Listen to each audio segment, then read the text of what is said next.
នៅក្នុងថ្ងៃមុនយើងបានស្គាល់រួចមកហើយពីប្រាសាទដែលស្ថិតនៅខេត្តព្រៃវែងនៅក្នុងថ្ងៃនេះយើងនឹងទៅស្គាល់ពីប្រាសាទដែលមាននៅក្នុងខេត្តក្រចេះវិញម្ដងក្នុងខេត្តក្រចេះក៏មិនខុសពីខេត្តព្រៃវែងដែរពោលគឺមានប្រាសាទបុរាណចំនួន2ដូចគ្នាដែលប្រាសាទទី1មានឈ្មោះថាប្រាសាទបន្ទាយសៀមនិងប្រាសាទទី2មានឈ្មោះថាប្រាសាទព្រះធាតុខ្វាន់2ហើយក៏ជឿថាមានបងប្អូនមួយចំនួនបានដឹងនិងស្គាល់រួចមកហើយតែក៏នៅមានបងប្អូនមួយចំនួនទៀតនៅមិនទាន់បានស្គាល់នៅឡើយក្នុងពេលនេះយើងនឹងទៅស្គាល់ពីប្រាសាទទាំងនេះជាមួយគ្នាទី1ប្រាសាទបន្ទាយសៀមប្រាសាទបន្ទាយសៀមជាប្រាសាទមួយដែលស្ថិតនៅក្នុងដែនជម្រកសត្វព្រៃគឺព្រៃឡង់ក្នុងភូមិត្រពាំងទាឃុំបឹងចាស្រុកសម្បូរខេត្តក្រចេះប្រាសាទនេះបានកសាងឡើងនៅក្នុងរជ្ជកាលស្ដេចស្រីទាំង3អង្គនៅសម្ភពបុរៈដែលទី1គឺព្រះនាងនីពេទរទេវីទី2ព្រះនាងចេស្ថាយៈនិងទី3ព្រះនាងជយេត្រភាហើយអ្វីដែលគួរឲ្យសោកស្ដាយបំផុតនោះគឺប្រាសាទនេះត្រូវបានខូចខាតទាំងស្រុងតែទោះបីជាមានការខូចខាតទាំងស្រុងក៏ពិតមែនតែប្រាសាទនេះនៅសល់ផ្នែកមួយចំនួនដូចជាសល់កំពែងធ្វើពីថ្មបាយក្រៀមសល់ផ្តែរដែលមានក្បាច់ចម្លាក់ដ៏ប្រណិតក្នុងរចនាបថកំពង់ព្រះព្រមទាំងគោលសសរពេជ្រចំនួន3ដុំនិងឥដ្ឋទំហំធំមួយចំនួនទៀតហើយនៅខេត្តក្រចេះនេះមានទីទួលប្រាសាទបុរាណចំនួន140ក៏ប៉ុន្តែទួលប្រាសាទដែលនៅមានរូបរាងល្អប្រសើរគឺមានតែប្រាសាទព្រះធាតុខ្វាន់2តែប៉ុណ្ណោះក្រៅពីនេះបានដួលរលំអស់ទៅហើយដោយសារតែប្រាសាទនេះបានរងការខូចខាតទាំងស្រុងអស់ទៅហើយដូច្នេះយើងក៏មិនអាចដឹងពីលក្ខណៈរបស់ប្រាសាទនេះបានដែរចូលដល់ប្រាសាទទី2គឺប្រាសាទព្រះធាតុខ្វាន់2ប្រាសាទព្រះធាតុខ្វាន់2ជាប្រាសាទបុរាណដែលស្ថិតនៅក្នុងភូមិ105ឃុំថ្មីស្រុកចិត្តបុរីខេត្តក្រចេះហើយប្រាសាទនេះជាប្រាសាទតែមួយគត់ដែលនៅសល់រូបរាងល្អក្នុងខេត្តក្រចេះតាមប្រភពគេហទំព័រដែលខ្ញុំបានស្រាវជ្រាវបានរៀបរាប់ថាបើតាមសិលាចារឹកនៅប្រាសាទនេះបានរៀបរាប់អំពីការកសាងព្រះសិវលិង្គមួយឈ្មោះថាស្រីបុស្សករេស្វរៈនៅឆ្នាំ716នៃគ្រិស្តសករាជដោយមនុស្សម្នាក់ឈ្មោះបុស្សការៈដែលក្រោយមកក៏បានក្លាយទៅជាស្ដេចនៅទីក្រុងសម្ភពបុរៈដែលទីក្រុងសម្ភពបុរៈនេះគឺជារាជធានីនៃចេនឡាគោកហើយឈ្មោះបុស្សការៈនេះត្រូវបានកត់ត្រាក្នុងសិលាចារឹកជាច្រើនរបស់ព្រះបាទយសោវរ្ម័នទី1ដែលក្នុងនោះព្រះអង្គបានរៀបរាប់ពីព្រះនាមព្រះឯកការនិងព្រះឯកោរបស់ព្រះអង្គចំពោះការកសាងប្រាសាទនេះឡើងគឺក្នុងគោលបំណងចំនួន2ដែលទី1ក្នុងគោលបំណងសាសនាគឺដើម្បីតម្កល់ព្រះសិវលិង្គនិងឧទ្ទិសចំពោះព្រះសិវៈក្នុងរូបភាពជាសិវលិង្គដែលមានព្រះនាមថាស្រីបុស្សករេស្វរៈនិងជាទីបូជាដល់ព្រះឥសូរ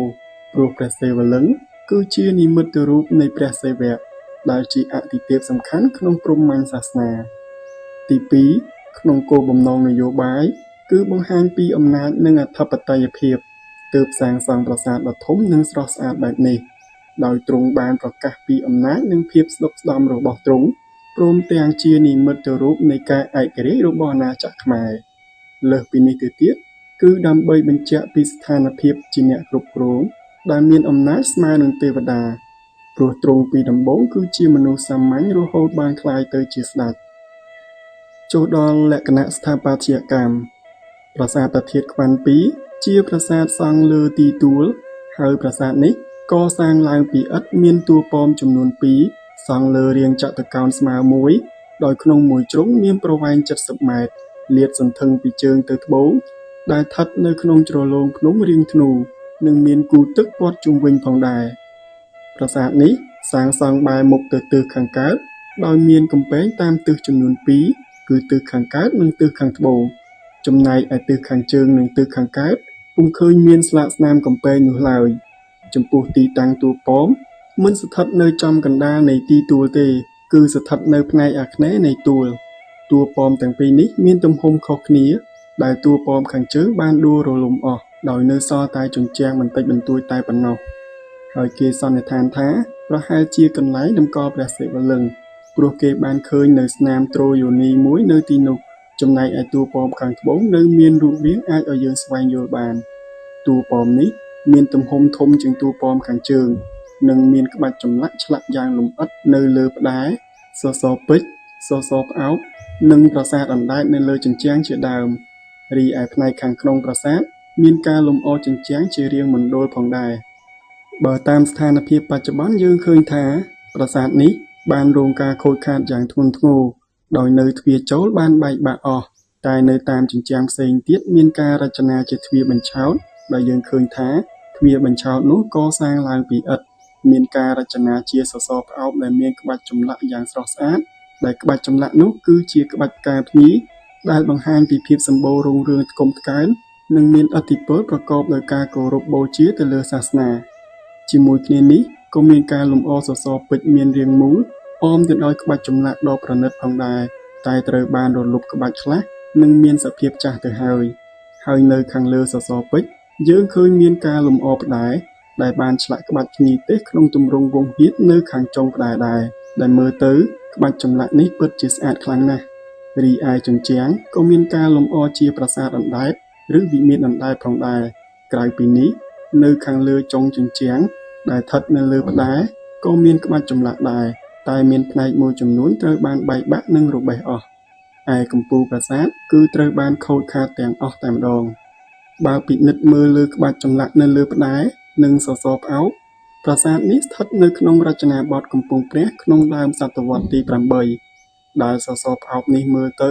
មានក្បាច់ចម្លាក់ដូចទៅនឹងសសរផ្អោកនៅប្រាសាទកំពង់ព្រះខេត្តកំពង់ឆ្នាំងដែរហើយចំពោះផ្តែរក៏មើលទៅមានលក្ខណៈស្រដៀងទៅនឹងផ្តែរនៅប្រាសាទកំពង់ព្រះដែរដោយមានក្បាច់ភ្ញីទេសក្នុងទម្រង់វង្ហៀនគួចឡើងលើដូចគ្នាប្រាសាទព្រះធាតុខ្វាន់ពីរនេះមិនត្រឹមតែជាសំណង់ប្រាសាទបុរាណដ៏ស្រស់ស្អាតប៉ុណ្ណោះទេថែមទាំងជាឯកសារប្រវត្តិសាស្ត្រដ៏អស្ចារ្យដែលធ្វើឲ្យយើងយល់ដឹងពីដើមកំណើតយ៉ាងសំខាន់នៃរាជធានីសម្ភពបុរៈចំពោះប្រវត្តិសាស្ត្រកម្ពុជាភាពសំខាន់របស់វាគឺស្ថិតនៅត្រង់ការភ្ជាប់គ្នារវាងសម័យមុនអង្គរនិងសម័យអង្គរតាមរយៈព្រះរាជវង្សានុវង្សបន្ថែមពីនេះសូមបងប្អូនសាកស្រមៃមើលថាក្នុងពេលបច្ចុប្បន្នរូបរាងដែលនៅសល់គឺមានភាពស្រស់ស្អាតយ៉ាងនឹងទៅហើយប្រសិនបើប្រាសាទនេះនៅមានរូបរាងពេញលេញទាំងស្រុងមិនដឹងថាស្រស់ស្អាតយ៉ាងណានោះទេគ្រាន់តែគិតក៏អាចឲ្យយើងមើលឃើញពីភាពឥតខ្ចោះរបស់ប្រាសាទនេះដែរហើយវាពិតជាគួរឲ្យរំភើបណាស់ប្រសិនបើយើងបានឃើញពីសោភ័ណភាពទាំងមូលរបស់ប្រាសាទនេះតែទោះជាយ៉ាងណាក្តី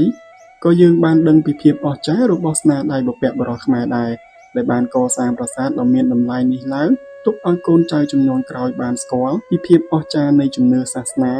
និងភាពរុងរឿងក្នុងសម័យកាលនោះក៏ដូចជាភាពអស្ចារ្យនៃស្នាដៃស្ថាបត្យកម្មប្រាសាទបុរាណផងដែរហើយក្នុងពេលបច្ចុប្បន្នប្រាសាទនេះក៏យើងឃើញមានការអភិរក្សនិងការថែរក្សាផងដែរដោយឃើញមានការយកដែកយកទៅទប់ការពារមិនឲ្យប្រាសាទនេះមានការបែកបាក់ឬដួលរលំឡើយដូច្នេះក្នុងនាមយើងជាកូនខ្មែរជំនាន់ក្រោយត្រូវតែចូលរួមថែរក្សាការពារសម្បត្តិវប្បធម៌បុរាណជាតិទាំងអស់គ្នាលើសពីនេះក៏សូមចូលរួមជួយលើកតម្កើងនិងជួយផ្សព្វផ្សាយឲ្យបានច្រើនដើម្បីឲ្យបងប្អូនផ្សេងទៀតបានដឹងនិងបានស្គាល់គ្រប់គ្នាថាក្នុងខេត្តក្រចេះក៏មានសម្បត្តិវប្បធម៌ដ៏អស្ចារ្យបែបនេះដែរហើយការចូលរួមទាំងនេះគឺជាការថែរក្សាប្រាសាទបុរាណឲ្យបានគង់វង្សដើម្បីបន្តទុកឲ្យកូនចៅជំនាន់ក្រោយបានស្គាល់និងបានឃើញពីស្នាដៃស្ថាបត្យកម្មប្រាសាទបុរាណខ្មែរដ៏អស្ចារ្យមួយនេះ